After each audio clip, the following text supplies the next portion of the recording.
Back students. आज हम देखेंगे लॉज ऑफ मोशन के सारे टेक्सचुअल न्यूमेरिकल्स। पहला न्यूमेरिकल क्या बोलता है लॉज ऑफ मोशन का? An object moves 18 metre in the first 3 seconds, 22 metre in the next 3 seconds and 14 metre in the last 3 seconds. What is its average speed? हमको बोला है एवरेज स्पीड फाइंड करने बोला है। 3 डिस्टेंस दिए हैं, 3 time दिया है और एक एवरेज स्पीड निकालने बोला है। इसमें हमको कोई काइनेमेटिकल इक्वेशन यूज करने की जरूरत नहीं, क्योंकि हमारे पास स्पीड का डायरेक्टली फॉर्मूला है, that is distance upon time. तो हम लोग डायरेक्टली वो फॉर्मूला पुट करेंगे। हम लोग पहले गिवन पार्ट लिख लेते हैं। Given part is what? 3 distance दिए हैं तो मैं D1 ले लेता हूं। D1 कितना लेता हूं? 18 है पहले D1, 18 मीटर्स। D2 कितना है? 22 मीटर्स। D3 कितना है? D3 is how much? 14 metres. तीनों का टाइम दिया है तो मैं T1 ले लेता हूं टाइम को। T1 is how much? 3 seconds. तीनों टाइम 3 सेकंड्स ही है। T2 is 3 seconds. T3 is how much? 3 seconds. ठीक है, हमारे पास टू फाइंड क्या है? टू फाइंड हमको क्या फाइंड करना है? Average speed. Average speed is question mark, we don't know. ठीक है, ठीक है। नाउ हमारे पास एक फॉर्मूला है, राइट? हमारे पास एक फॉर्मूला है, that is average speed A dot S is equals to distance, total distance बोलते हैं, total distance upon total time. ठीक है, ये हमारे पास फॉर्मूला है। ठीक है, सॉल्यूशन करता हूं मैं। Solution will be nothing but A dot S is equals to, तीनों डिस्टेंस को मैं क्या कर देता हूं? ऐड कर देता हूं, जिससे मुझे टोटल डिस्टेंस मिल जाएगा। तीनों टाइम को मैं क्या कर देता हूं? ऐड कर देता हूं, जिससे मुझे टोटल टाइम मिल जाएगा। तीनों डिस्टेंस को ऐड करो, 18 प्लस 22 प्लस 14। तीनों टाइम को ऐड करो, 3 plus 3 plus 3। Done. 18 plus 22 40, 40 plus 14 is 54। 54 upon 3 plus 3 plus 3 is 9। ठीक है, गया गया कितने जा? 6 जा। Therefore your average speed is, therefore your A dot S is how much? 6 and उसका सरनेम, that is उसका यूनिट क्या होता है? Metre per second. Am I clear? Final answer लिखने का, therefore the average speed is 6 meter per second. Am I clear? Done. Now we will jump to seconds. Now we will see the second sum. Second sum क्या बोलता है? An object of mass 16 kg is moving with an acceleration of 3 meter per second square. Calculate applied force. If the same force is applied on object of mass 24 kg, how much will be the acceleration? अब इसमें क्या पूछा है पता है guys? इसमें क्या बोला है पहले क्वेश्चन समझो। सपोज एक ऑब्जेक्ट है, ठीक है, एक ऑब्जेक्ट है जिसका मास कितना है? 16 kg है। ठीक है, एक और ऑब्जेक्ट है थोड़ा इससे बड़ा है, जिसका मास क्या है? 24 kg है। ठीक, ये दोनों पे कुछ तो फोर्स लग रहा है, दोनों पे कुछ तो फोर्स लग रहा है। वो फोर्स को मैं ले लेता हूं, लेट द फोर्स या applied force be, let the applied force be F, capital F। ठीक है, ये दोनों पे कुछ तो फोर्स लग रहा है।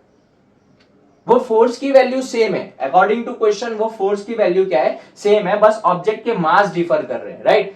अब ये बोल रहा है कि जब ये ऑब्जेक्ट पे वो फोर्स हमको फाइंड करना है, F हमको फाइंड करना है। जितना फोर्स हम ये पहले 16 kg वाले पे लगा रहे हैं, तो इसका एक्सीलरेशन हो रहा है कितना गिवन है? 3 मीटर पर सेकेंड स्क्वायर। और इसका एक्सीलरेशन हमको नहीं पता, तो हमको फाइंड करना है, राइट? समझ में आ रहा है गाइस क्या करना है क्वेश्चन में? हमारे पास दो ऑब्जेक्ट है, एक ऑब्जेक्ट का मास है 16 kg, एक ऑब्जेक्ट का मास है 24 kg। दोनों पे कोई एक ही फोर्स लग रही है, दोनों पे सेम फोर्स लग रही है। एक ही मतलब एक इंसान है जिसके पास सेम ताकत है, उतना ही फोर्स लगा पा रहा है, उतना ही लगा रहे हो। ठीक है, तो ये भी फोर्स सेम है, ये भी फोर्स सेम है, मास डिफर कर रहा है। इसका एक्सीलरेशन 3 मीटर पर सेकंड स्क्वायर हो रहा है, तो इसका एक्सीलरेशन कितना होगा? उतने ही फोर्स पे ये पूछा है। ठीक है, तो हम लोग पहले ये निकाल लेते हैं। हमारे पास फोर्स का एकमात्र formula, that is F is equals to mass into acceleration. F is equals to ma। ठीक है, तो बाय फॉर्मूला हम पहले लगाते हैं, F इज इक्वल्स टू, इसको मास m1 ले लेता हूं, इसको मैं m2 ले लेता हूं। ठीक है, F is equals to m1 into, इसको a1 ले लेते हैं, इसको a2 ले लेते हैं। ठीक है, very much clear. F is equals to m1 into a1 करता हूं। F is how much? नहीं पता। m1 is how much? 16 into a1 is how much? 3। ठीक है, तो F की वैल्यू हमको मिलती है, that is 48 Newton's, right? 48 Newton's ये सरनेम है, यूनिट है उसका 48 Newton's, right? Next next is F. अब 24 kg वाले मास, दूसरे ऑब्जेक्ट का जितना मास है दैट इज 24 kg, उसके लिए फाइंड करना है हमको एक्सीलरेशन। फोर्स तो सेम होगा, अभी फोर्स हमको मिल गया 48 न्यूटन, यही फोर्स यहाँ पे भी अप्लाई होगी 48 Newton.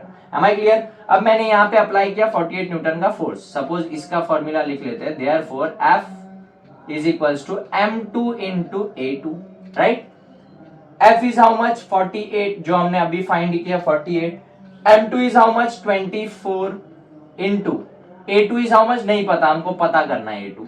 Therefore 48 is equals to, ये 24 को मैं यहाँ शिफ्ट कर देता हूँ, यहाँ मल्टीप्लीकेशन में यहाँ जाके डिवाइड हो जाएगा, upon 24 is equals to A2।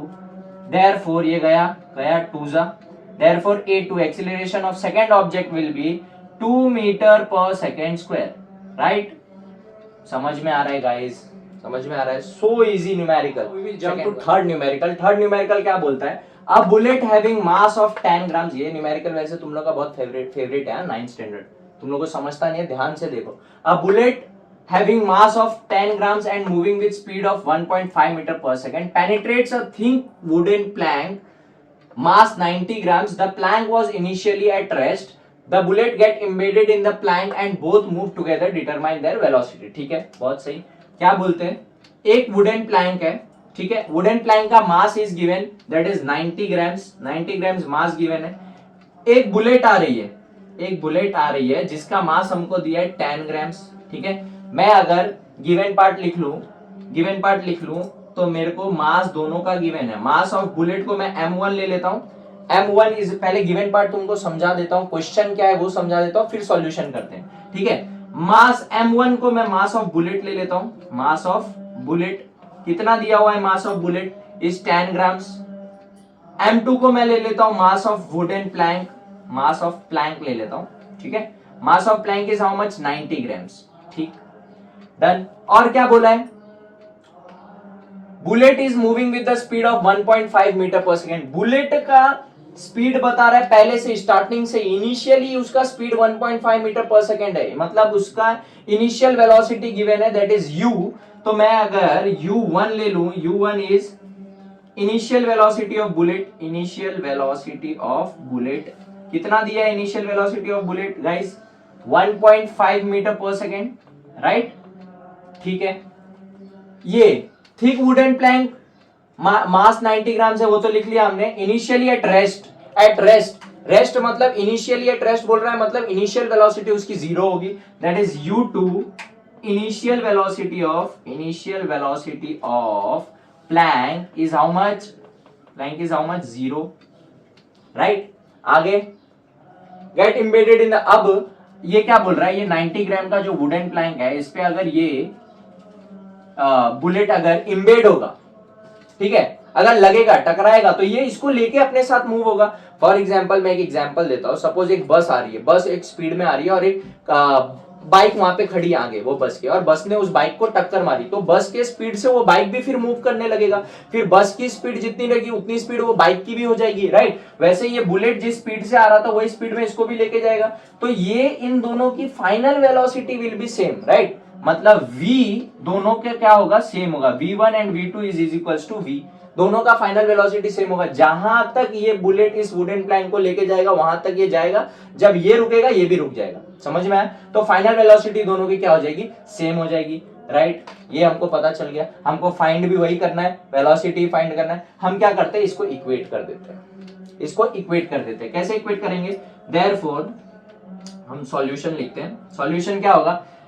Equate करेंगे तो m1 into u1 plus m2 into u2 is equals to m1 into v common लेता हूं मैं क्योंकि दोनों सेम है, plus m2 into v।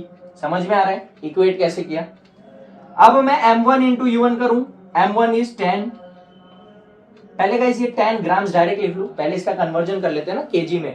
KG में कन्वर्ट करने के लिए इसको मैं क्या करूं? 10 अपॉन 1000 और इसको 90 अपॉन 1000, तो ये क्या हो जाएगा? 10 अपॉन 1000 इज हाउ मच? ये इधर लिख लो, v is equals to v1 is equals to v2। 10 upon 1000 is how much? 0.01 and 90 upon 1000 is how much? 0.09। Am I right guys? तो अब therefore m1 is how much 0.01 into 0.01 into अब u1 is how much 1.5 nice plus m2 is how much and m2 is 0.09 into u2 is how much 0 is equals to m1 is how much 0.01 into v plus m2 is how much 0.09 into v समझ रहा है guys समझ रहा है अब मैं ये ऊपर का पार्ट रफ करके आगे समझाता हूं तुमको ऊपर का पार्ट मैंने रफ किया ये देख लेना तुम लोग गिवन पार्ट लिख लेना एक बार अच्छे से ठीक है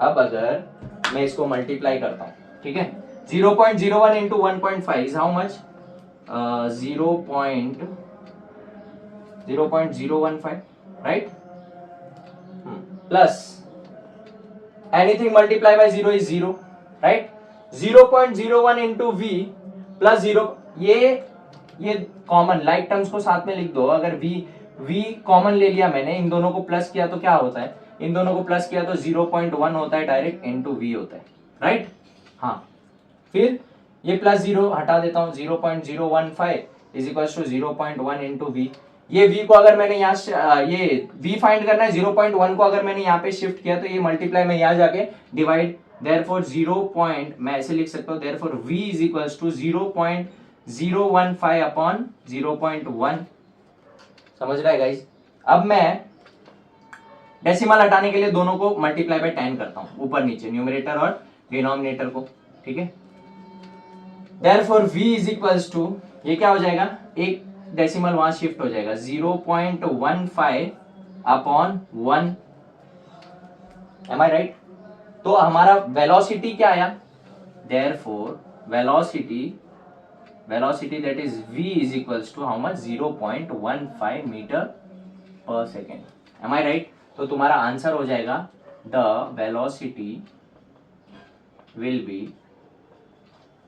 0.15 मीटर पर सेकेंड समझ में आ रहा है बहुत इजी तरीके से तुमको मैंने बता दिया how you will take m1 m2 u1 u2 v कैसे कॉमन होगा उसके बाद तुमको वो डायरेक्ट इक्वेट करके आंसर निकालना है am I right guys take a screenshot done now we will jump to fourth sum guys now we will jump to fourth sum बहुत टाइम पास सम है जो फर्स्ट सम जैसा ही है इससे पहले मैं तुमको एक करेक्शन बता देता हूँ जो मैं इससे पहले वाले सम में नहीं बताया थर्ड सम में तुमको क्वेश्चन में ना जो वुडन प्लैंक 900 ग्राम दिया है ना टेक्स्ट बुक में वुडन प्लैंक का मास 900 ग्राम दिया है तुम्हारे टेक्स्ट बुक में उसको तुम 90 ग्राम्स कर लेना नहीं तो तुम्हारा आंसर नहीं आएगा राइट ठीक है हमने 90 ग्राम से ही सॉल्व किया है नेक्स्ट फोर्थ सम क्या है a person swims 100 metre in the first 40 seconds 80 metre in the next 40 second सब कुछ सेम दिया टाइम दिया डिस्टेंस दिया तुमको एवरेज स्पीड निकालना है फर्स्ट सम जैसा बहुत ही इजी है बहुत सिंपल गिवन में तुम क्या क्या लिखोगे as it is first sum जैसा d1 is how much 100 metres d2 is how much 80 metres d3 is how much 45 metres ठीक है t1 t2 t3 भी लिख लो t1 is how much 40 seconds T2 is how much 40 seconds और last T3 is how much 20 seconds तुम्हारे पास form to find क्या करना है तुमको to find is average speed तुमको क्या करनी है निकालनी है एवरेज स्पीड तुमको फाइंड करना है नेक्स्ट इज फॉर्मूला लिख लेते हैं सॉल्यूशन से पहले फॉर्मूला तुमको पता है a dot S is how much average speed क्या होता है total distance upon total time ठीक है total distance upon total time solution लिख लेता हूं मैं सॉल्यूशन क्या होगा मेरा average speed is equals to d1 plus d2 plus d3 that is t1 plus t2 plus t3 ठीक है now a dot s is how much d1 plus d2 plus d3 मतलब 100 plus 80 plus 45 t1 t2 t3 क्या है 40 plus 40 plus 20 right 100 plus 80 is 180 180 plus 45 is 225 upon 40 20 100 ठीक है a dot s therefore a dot s will be 100 decimal shift कर देता हूं दो zeros है मतलब दो पॉइंट के बाद मतलब 2.25 will be your answer average speed 2.25 metre per second therefore the average speed final answer लिख लो therefore the average speed will be 2.25 meter per second done. That's it for today's lecture. आज मैंने तुमको text book के सारे numerical solve करके दिखाए। Lecture अच्छा लगा तो लाइक करो, सब्सक्राइब करो। Learn loom by Alok Jha. Thank you so much.